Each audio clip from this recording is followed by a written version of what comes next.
Ayon sa ulat ni Vishvesh Vishu ng Fadeaway World, ang Los Angeles Lakers ay nahaharap sa isang potensyal na hadlang, isang kapansin-pansing kawalan ng maayos na additional center. Habang umiikot ang espekulasyon sa interes ng Lakers kay Christian Wood, isang NBA executive ang nagsuggest ng alternatibong solusyon, ang pagpirma sa veteranong big man na si Blake Griffin.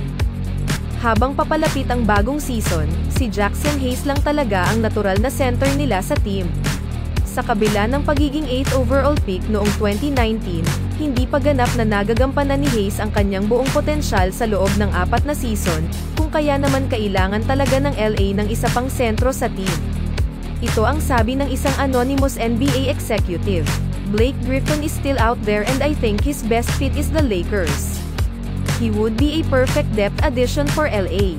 Ang mga potensyal na kontribusyon ni Blake Griffin sa Lakers ay hindi maaaring maliitin, kahit na siya ay tumatanda na.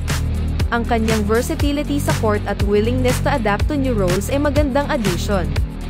Last season kasama ang Boston Celtics, ipinakita ni Griffin ang kanyang kakayahang makaapekto sa iba't ibang aspeto ng laro. Sa kabila ng average na 4.1 points, 3.8 rebounds, at 1.5 assists bawat laro, ang kanyang statistical contribution ay nagsasabi lamang ng bahagi ng kwento. Mabilis na nakuha ni Griffin ang tiwala ng fans dahil sa kanyang hustle plays at leadership, mga katangiang maaaring makatulong ng malaki sa Lakers. Higit pa rito, ang abilidad ni Griffin sa pag-stretch ng floor sa opensa ay nagdaragdag ng isang magandang dimensyon sa gameplay ng Lakers.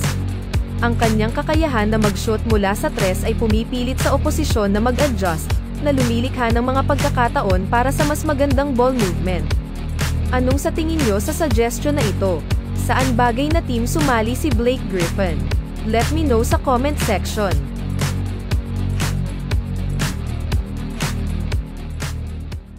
Nagustuhan nyo ba ang video?